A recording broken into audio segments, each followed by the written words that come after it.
Hello, hello. Thanks for calling Chose my Shantae LeChey Network. Hello there. How are y'all? Oh, absolutely beautiful. Thank you. Oh, do you know how this is there? Oh, absolutely. It's the 911 operator. How are you? Oh, absolutely beautiful, dear. Absolutely beautiful. So I was calling you because, I spoke to the sheriff. He said he talked to you last week, and, I talked to you the week before, and I think he called you. No, I called you again the week prior to that, and we were wondering when you have you came up with your decision of joining the police force. Okay, we want to know if you are actually going to join the police force.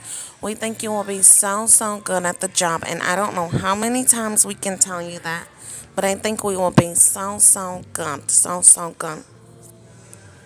Well, why do you think I'll be so good? Because you're so very good with detail. You're great with paying attention to your surroundings and all of these things. We notice so many great characteristics about you. And plus, I think you'll be able to give us lots of leads on the bad guys. Well, this is the thing, interviewer.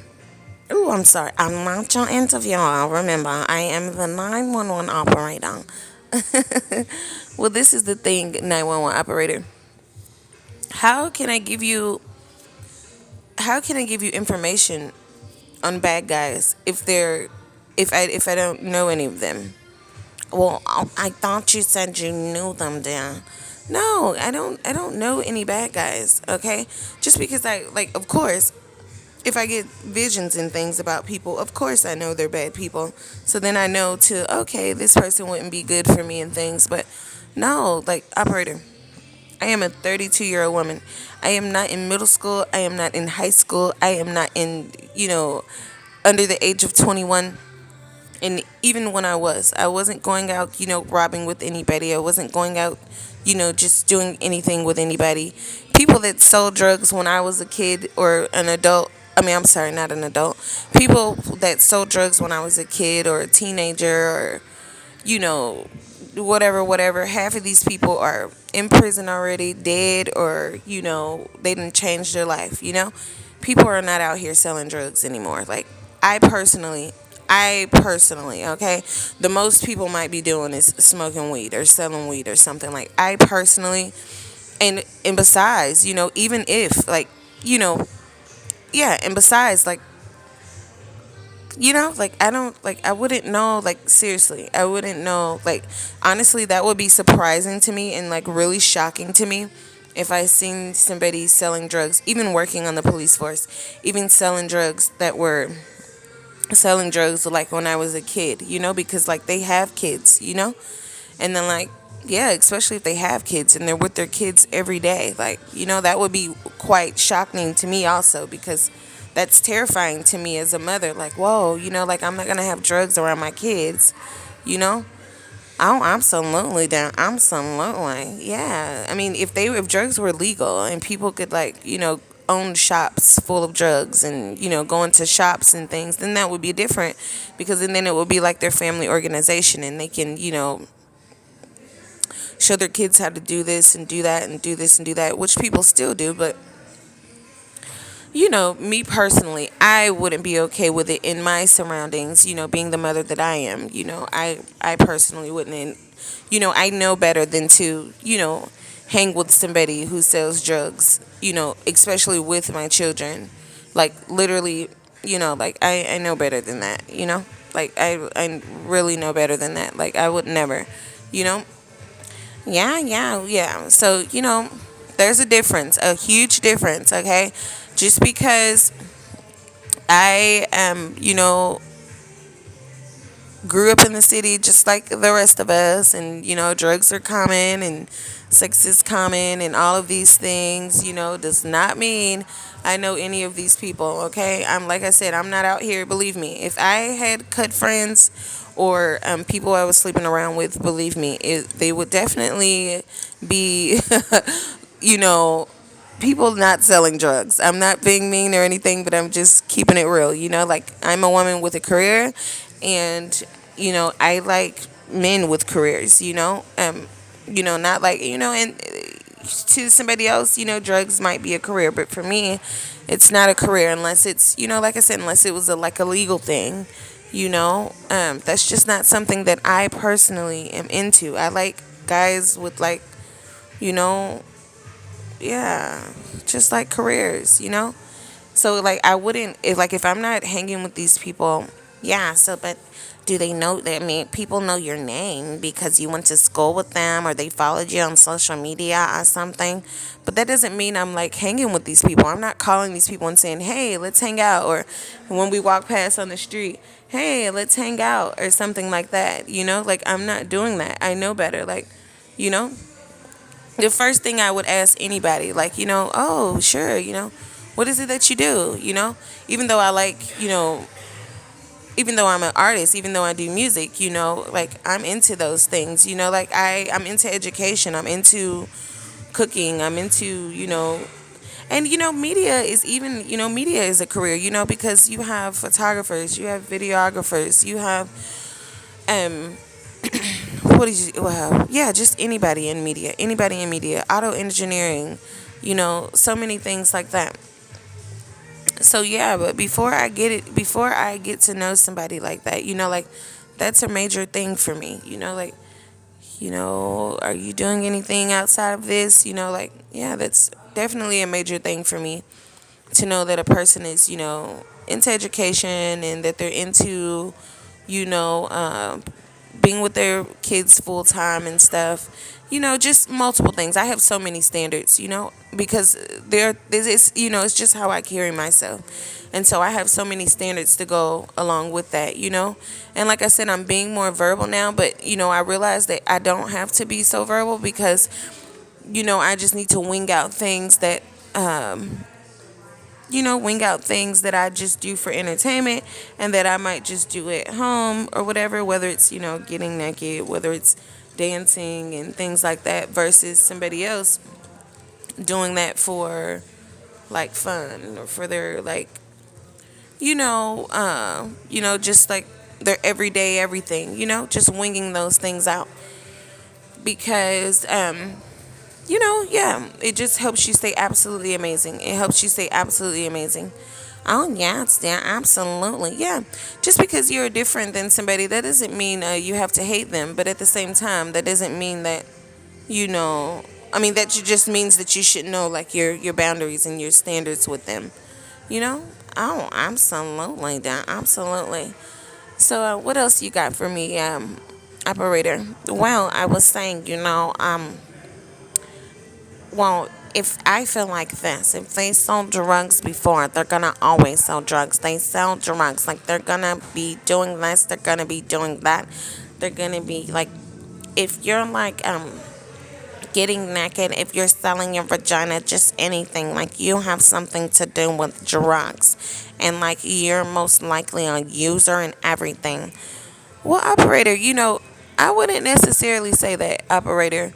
True enough, it may be you not even true enough. A person into those things or have of those things or wears those things on them may not notice that they are setting themselves up to be okay with those things if they're already yeah, if that's their whatever. But that doesn't mean that they're already actively like doing those things. It's kind of like saying, oh, just because this guy is a kingpin, he does drugs.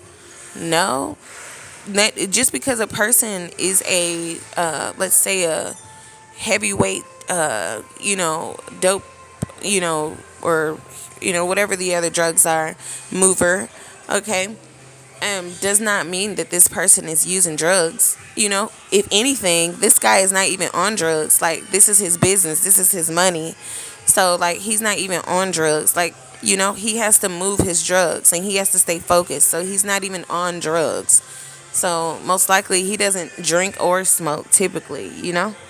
So, and that's typically. So, oh, yeah, oh, yeah, oh, yeah, yeah, I found you, I found you. Yeah, that's just like saying, oh, she can dance. She can, drop it like it's hot.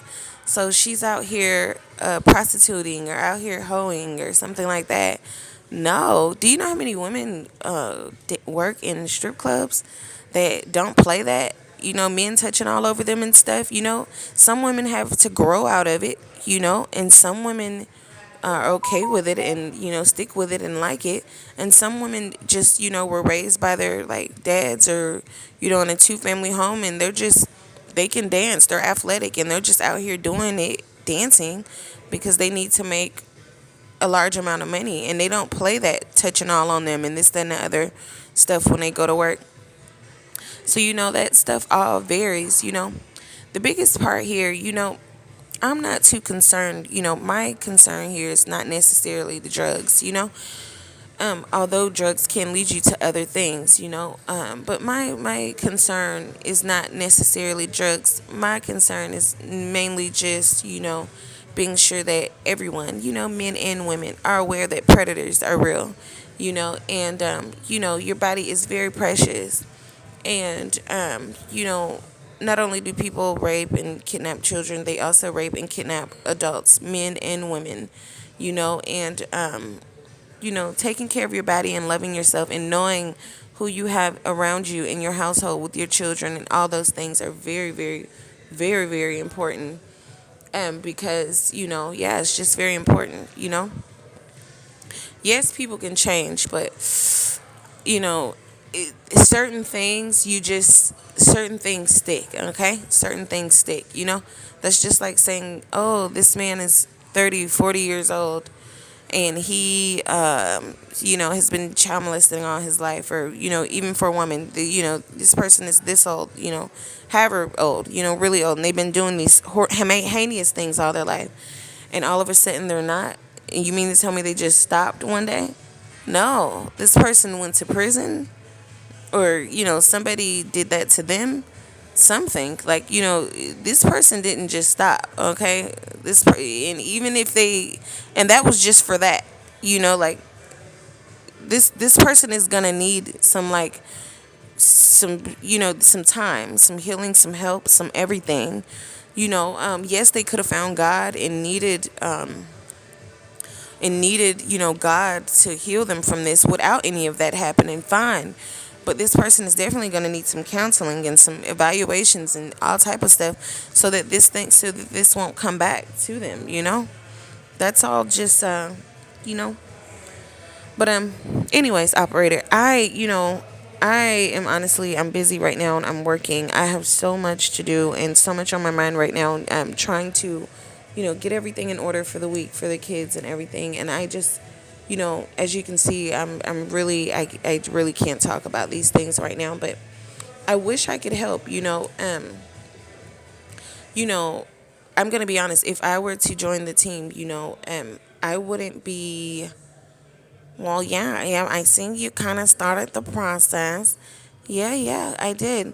But I'm gonna be honest. If I was to fully go through the process, I wouldn't be out here just like, us looking for this person, that person. I mean, yeah, if we have to for a case or something, fine. But no, I'm not like I know nothing about anybody out here. You get what I'm saying? Like, if anything, I know of people's past, okay? I don't know if anybody's present because like I said, I don't go backwards. Like, so if, I don't go backwards. So I'm not going to go, and my backwards would be to my childhood. I'm not going to go say, "Hey, how you doing?" and let's chill for my childhood. Like, I am right here. Are you an educator? Are you a teacher? Are you a police officer? Are you a media specialist? Do you work in the news? Okay, you do music. Are you a parent? Okay, are you active in the school? Those are the type of things that I'm on. So, like, this person would have to meet me right here. And honestly, operator, I asked the Lord too. Because in my past, I was still learning that witchcraft was real. Like, I was still learning that spirituality and spiritual warfare is really real. Like, all of these things. Like, I didn't know. I was lost of the world. Like, I didn't know, so many things that I know now. So, like, I can't like beat myself up for that or beat somebody else up for that. All I can do is like move forward, and focus on the now.